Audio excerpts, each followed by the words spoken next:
ತಿನ್ನೋ ಊಟನ ದೇವ್ರಿಗೆ ಹೋಲಿಸ್ತೀವಿ ನಾವು. ಹಸ್ದೋನಿಗೆ ಗೊತ್ತು ಅನ್ನದ ಬೆಲೆ ಏನು ಅಂತ. ಯಾವುದೇ ಕಾರಣಕ್ಕೂ ಯಾರು ಕೂಡ ಊಟನ ವೇಸ್ಟ್ ಮಾಡಬೇಡಿ. ಎಷ್ಟು ಬೇಕೋ ಅಷ್ಟೇ ಹಾಕಿಸ್ಕೊಳ್ಳಿ.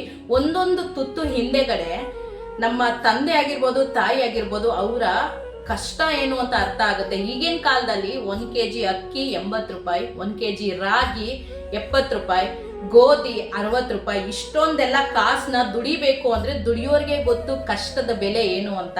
ಆದ್ರೆ ಈ ಮಾಸ್ಟರ್ ಆನಂದ್ ಅವರು, ಸರ್ ನಿಮ್ಗೆ ಹೇಳೋಷ್ಟು ಖಂಡಿತ ನಾನು ದೊಡ್ಡೋಳಲ್ಲ, ಆದ್ರೆ ನೀವು ಜನಕ್ಕೆ ಊಟನ ಬಿಸಾಕಿ ಪರವಾಗಿಲ್ಲ, ಎಲೆಯಲ್ಲಿ ಸ್ವಲ್ಪ ಬಿಡೋ ಅಂತದ್ದು ಅಥವಾ ಒಂದು ಹಣ್ಣು ತಿಂದು ಮುಕ್ಕಲ್ ತಿನ್ನೋ ಅಷ್ಟೊತ್ತಿಗೆ ಅದ್ರದ್ದು ಕ್ರೇವಿಂಗ್ ಮುಗ್ದೋಗುತ್ತೆ.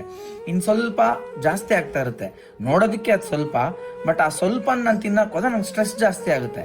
ಈಗ ಬಿಸಾಕ್ಬೇಕಂದ್ರೆ ಗಿಲ್ಟ್ ಬೇಡವೇ ಬೇಡ. ನೋಡಿ, ಎಷ್ಟೋ ಬ್ಯಾಕ್ಟೀರಿಯಾ ಇದೆ, ವೈರಸ್ ಇದೆ, ಇರುವೆಗಳಿದೆ, ಇನ್ನೊಂದಿದೆ, ಮತ್ತೊಂದಿದೆ, ಜಲಚರಗಳಿದೆ, ಇನ್ಸೆಕ್ಟ್ಸ್ ಇದೆ.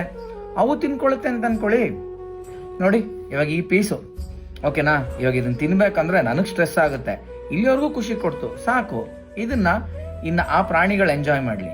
ಏನಂತೀರಾ? ನಾನು ಏನ್ ತಿನ್ಬೇಕೋ ಅದನ್ನೇ ತಿಂತೀನಿ ಅಂತ ಹೋಗ್ತೀನಿ. ಬಾಕಿದೆಲ್ಲಾನು ನನ್ನ ಮನ್ಸಲ್ಲೇ ನಾನು ಈ ಎಲ್ಲ ಜಲಚರಗಳಿಗೆ, ಈ ಪ್ರಾಣಿಗಳಿಗೆ, ಪಕ್ಷಿಗಳಿಗೆ, ಬ್ಯಾಕ್ಟೀರಿಯಾಗಳಿಗೆ ಹೋಗ್ತಾ ಇದೆ. ಅವಕ್ಕೂ ಕೂಡ ನಾನು ಊಟ ಕೊಟ್ಟಿದ್ದೀನಿ. ಅವು ನನ್ನ ಜೊತೆ ಇವತ್ತು ಊಟ ಮಾಡ್ತು. ಆ ಋಣ ಅದ್ರ ಜೊತೆ ಶೇರ್ ಮಾಡುವ ಈ ನನ್ನ ಅನ್ನದ ಋಣ ಆ ಒಂದು ಜೀವಿಗಳಿಗೂ ಇತ್ತು ಅಂತ ನಾನು ಭಾವಿಸೋದ್ರಿಂದ ನನ್ನ ಗಿಲ್ಟ್ ಈಟಿಂಗ್ ಮಾಯ ಆಗಿದೆ. ಯಾವ್ದೋ ಜಲಚರಗಳು ತಿನ್ಕೊಳ್ಳುತ್ತೆ, ಹುಳ ಉಪ್ಪಟಗಳು ತಿನ್ಕೊಳ್ಳುತ್ತೆ ಅಂತ ಹೇಳ್ತಾ ಇದ್ದೀರಲ್ಲ ಸರ್. ಜಲಚರಕ್ಕೆ ಅಂದ್ರೆ ನೀರಲ್ಲಿರೋದು ಸರ್. ನಾವು ಊಟ ತಗೊಂಡೋಗಿ ನೀರ್ಗೆ ಹಾಕ್ತಾ ಇದೀವ? ಖಂಡಿತ ಇಲ್ಲ. ಆಮೇಲೆ ಯಾವ್ದೋ ವೈರಸ್ ಹುಳಗಳು ತಿನ್ಕೊಳ್ಳುತ್ತೆ ಅಂದ್ರೆ ಖಂಡಿತ ಈ ವೈರಸ್ ಎಲ್ಲ ಉತ್ಪತ್ತಿ ಆಗೋದು ನಾವು ಬಿಸಾಕ್ತಿವಲ್ಲ ಸರ್. ಆ ವಸ್ತು ಕೊಳೆತು ಗಬ್ಬು ನಾರ್ತಾ ನಾವೇ ಹುಟ್ಟಾಕೋದು ಆ ಹುಳಗಳನ್ನ. ನಾವು ಬಿಸಾಕೋದ್ರಿಂದ ಅದರಿಂದ ಹುಳಗಳು ಬಂದು ಅವೇ ಹುಟ್ಟಿ ಅವೇ ತಿನ್ಕೋತವೆ. ಯಾವ್ದೋ ಹುಳ ಹಸ್ಕೊಂಡಿದ್ದು ನೀವು ಹೋಗಿ ಅದಕ್ಕೆ ಹಾಕೋ ತರ ಆಗಲ್ಲ ಸರ್. ಅದ್ರಲ್ಲೂ ಈ ಸಿಟಿ ಲೈಫ್ಗಳಲ್ಲಿ ಊಟನ ವೇಸ್ಟ್ ಮಾಡಿದ್ರೆ ಯಾವ್ದೋ ಪ್ರಾಣಿ ತಿನ್ನುತ್ತೆ ಅಂದ್ರೆ ಖಂಡಿತ ಇಲ್ಲ. BBMP ಅವ್ರು ಬಂದು ಗುಡಿಸ್ಬಿಟ್ಟು ಎತ್ತಾಕೊಂಡು ಹೋಗ್ತಾರೆ. ಫೈನಲ್ ಆಗೋದು ಹೋಗೋದು ಕಸಕ್ಕೆ ಸರ್.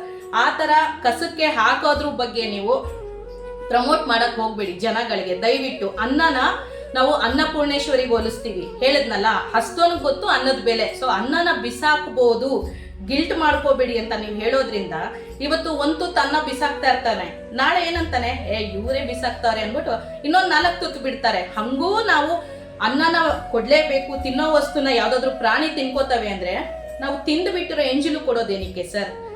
ಅಷ್ಟು ಪ್ರೀತಿ ಇದ್ರೆ ಅದಕ್ಕೆ ಅಂತಾನೆ ತಗೊಂಡೋಗಿ ಹಾಕೋದ್ರಲ್ಲಿ ಒಂದು ಅರ್ಥ ಇದೆ. ನಾವು ತಿನ್ನೋದನ್ನ ನಮ್ಗೆ ಹೆಚ್ಚಾಗಿ ನಾವು ವೇಸ್ಟ್ ಮಾಡಿ ಬಿಸಾಕೋದನ್ನ ಏನೋ ಒಂದು ತಿನ್ಕೊಳ್ಳುತ್ತೆ ಬಿಡು ಅಂತ ಭ್ರಮೆನಲ್ಲಿ ಅದು ಎಲ್ಲೋಗಿ ಸೇರುತ್ತೆ ಅಂತ ಯೋಚನೆ ಮಾಡದೆ ಬಿಸಾಕೋದು ತುಂಬಾನೇ ತಪ್ಪಾಗುತ್ತೆ ಸರ್.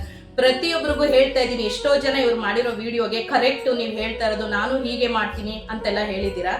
ಹಾಗೆಲ್ಲ ದಯವಿಟ್ಟು ಮಾಡಕ್ ಹೋಗ್ಬೇಡಿ. ಅನ್ನನ ನಾವು ಅನ್ನಪೂರ್ಣೇಶ್ವರಿಗೆ ಹೋಲಿಸ್ತೀವಿ. ಯಾವತ್ತೂ ಕೂಡ ಅನ್ನನ ವೇಸ್ಟ್ ಮಾಡಬೇಡಿ. ನಾನ್ ನೋಡಿರೋ ಮಟ್ಟಕ್ಕೆ ಯಾರ ಮನೆಯಲ್ಲಿ ಅನ್ನ ಬಿಸಾಕ್ತಾ ಇರ್ತಾರಲ್ಲ ಅಂತವ್ರ ಮನೆಯಲ್ಲಿ ದರಿದ್ರ ಅನ್ನೋದು ತಾಂಡವಾಡ್ತಾ ಇರುತ್ತೆ.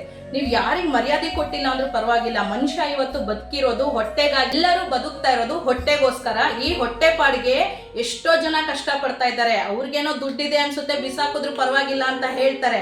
ಆದ್ರೆ ಮಿಡ್ಲ್ ಕ್ಲಾಸ್ ಅವ್ರಿಗೆ, ತುಂಬಾ ಬಡತನದಲ್ಲಿರೋರ್ಗೆ ಒಂದೊಂದು ತುತ್ತು ಅನ್ನ ಹೊಂಚೋದು ತುಂಬಾ ಕಷ್ಟ ಇರುತ್ತೆ. ತಂದೆ ತಾಯಿಗಳು ಅವ್ರು ಬೇಕಾದ್ರೆ ಒಂದು ತುತ್ತು ಅನ್ನ ಕಮ್ಮಿ ತಿಂದು ನನ್ನ ಮಕ್ಳು ತಿನ್ಲಿ ಅಂತ ಉಪವಾಸ ಇದ್ದು ತಿನ್ನಿಸ್ತಾರೆ. ಅಂತ ಮನೆಯಲ್ಲಿ ದಯವಿಟ್ಟು ಯಾರು ಅನ್ನ ಬಿಸಾಕಕ್ಕೆ ಹೋಗ್ಬೇಡಿ. ನಾನು ನಿಮ್ಗೆ ಹೇಳೋಷ್ಟು ಖಂಡಿತ ದೊಡ್ಡವರಲ್ಲ, ಆದ್ರೆ ಅನ್ನದ ವಿಚಾರ ಬಂದಾಗ, ಊಟದ ವಿಚಾರ ಬಂದಾಗ ಬಿಸಾಕೋದು ನಾನು ಯಾವತ್ತೂ ಒಪ್ಪಲ್ಲ ಸರ್, ಯಾವತ್ತೂ ಒಪ್ಪಲ್ಲ. ನೀವ್ ಹೇಳ್ದಂಗೆ ತುಂಬಾ ಹೊಟ್ಟೆ ತುಂಬಾ ಹಾಕ್ಬಿಡ್ತಾರೆ, ತಿನ್ನಕ್ಕಾಗಲ್ಲ ಮದ್ವೆ ಮನೆಯಲ್ಲಿ, ಅದು ನಾನು ಅಕ್ಸೆಪ್ಟ್ ಮಾಡ್ತೀನಿ ಖಂಡಿತ. ಹೆವಿ ಆದಾಗ ಏನು ಮಾಡಕ್ಕಾಗಲ್ಲ. ಬಟ್ ಯಾವಾಗ್ಲೂ ಬಿಸಾಕೋದು ಖಂಡಿತ ತಪ್ಪು. ಆಪಲ್ ನೋಡಿ, ಇದು ಅರ್ಧ ತಿಂದೆ ಹಿಂಗೆ ಬಿಸಾಕ್ದೆ ಅಂತ ಹೇಳಿದ್ರಿ. ಯಾವ್ದೋ ಒಂದು ವೈರಸ್ ತಿನ್ನುತ್ತೆ. ಅದು ವೈರಸ್ ನೀವು ಹಾಕೋ ಆಪಲ್ ಕೊಳ್ತಾಗ ಬರೋದು ಸರ್. ಆಮೇಲೆ ಒಂದು ಆಪಲ್ ಬೆಲೆ ಏನ್ ಗೊತ್ತಾ? 80 ರಿಂದ 90 ರೂಪಾಯಿ ಆಗುತ್ತೆ ಸರ್. ಒಂದು ಚೆನ್ನಾಗಿರೋ ಆಪಲ್ ತಗೋತೀನಿ ಅಂದ್ರೆ ಅರ್ಧ ತಿಂದು ಅರ್ಧ ಬಿಸಾಕುವಷ್ಟು ಕುಬೇರರ ವಂಶದಲ್ಲಿ ಹುಟ್ಟಿರೋರು ನಮ್ಮ ಇಂಡಿಯಾದಲ್ಲಿ ತುಂಬಾನೇ ಕಮ್ಮಿ ಇದ್ದಾರೆ. ದಯವಿಟ್ಟು ಆ ಥರ ಎಲ್ಲ ಹೇಳ್ಕೊಡ್ಬೇಡಿ ಸರ್. ಊಟನ ವೇಸ್ಟ್ ಮಾಡಬೇಡಿ. ತಂದೆ ತಾಯಿ ಕಷ್ಟಪಟ್ಟು ದುಡ್ದು ನಮ್ಗೆಲ್ಲ ತಂದಾಕಿರ್ತಾರೆ. ದಯವಿಟ್ಟು ವೇಸ್ಟ್ ಮಾಡದೆ ಊಟಕ್ಕೆ ರೆಸ್ಪೆಕ್ಟ್ ಕೊಟ್ಟು ತಿನ್ನಿ ಅಂತ ನೀವು ಹೇಳಿದ್ರೆ ತುಂಬಾನೇ ಚೆನ್ನಾಗಿರುತ್ತೆ. Thank you. ನಾನು ಹೇಳೋ ಮಾತಿಂದ ನಿಮ್ಗೆ ಏನಾದ್ರು ಬೇಜಾರಾಗಿದ್ರೆ, ಸೊ ನಿಮ್ಮ ಒಪಿನಿಯನ್ ನೀವು ಹೇಳಿದ್ದೀರಾ. ನನ್ನ ಒಪಿನಿಯನ್ ನಾನು ತುಂಬಾನೇ ಯೋಚನೆ ಮಾಡಿ ಹೇಳಿದ್ದೀನಿ. ಸೊ ಜನಗಳು ಯಾರ್ಯಾರು ನೋಡ್ತಾ ಇದ್ದೀರಾ, ನಾನು ಹೇಳಿದ್ದು ತಪ್ಪ ಸರಿನಾ ಅಂತ ದಯವಿಟ್ಟು ಕಮೆಂಟ್ ಬಾಕ್ಸಲ್ಲಿ ಕಮೆಂಟ್ ಮಾಡಿ. ಆ್ಯಂಡ್ ಪ್ಲೀಸ್ ಕೈ ಮುಗಿದು ಕೇಳ್ಕೊತೀನಿ, ಊಟನ ಯಾರು ವೇಸ್ಟ್ ಮಾಡಬೇಡಿ. ಊಟಕ್ಕೆ ಮರ್ಯಾದೆ ಕೊಡಿ. ಅನ್ನ ದೇವರು. ನಾವು ಒಂದೊಂದು ದಿನ ನಾವು ಅನ್ನಕ್ಕೆ ಮರ್ಯಾದೆ ಕೊಟ್ಟಿಲ್ಲ ಅಂದರೆ ಇನ್ನೊಂದು ದಿನ ನಮಗೆ ಅನ್ನನೇ ಸಿಗದೆ ಇರೋ ಥರನೂ ಆಗೋ ಚಾನ್ಸಸ್ ಇರುತ್ತೆ. ಏನಕ್ಕೆ ಬೇಕಾದರೂ ನೀವು ಮರ್ಯಾದೆ ಕೊಡದೆ ಇಟ್ಬಿಡಿ. ತಿನ್ನೋ ಊಟಕ್ಕೆ ಮಾತ್ರ ಮರ್ಯಾದೆ ಕೊಡಲೇಬೇಕು. ನಾವು ಬದುಕಿರೋವರೆಗೂ ನಮಗೆ ಊಟ ಇರಲೇಬೇಕು. ಊಟ ಇಲ್ಲ ಅಂದರೆ ಯಾವ ಮನುಷ್ಯನೂ ಬದುಕಕ್ಕಾಗಲ್ಲ. So please respect food. Thank you. Love you all.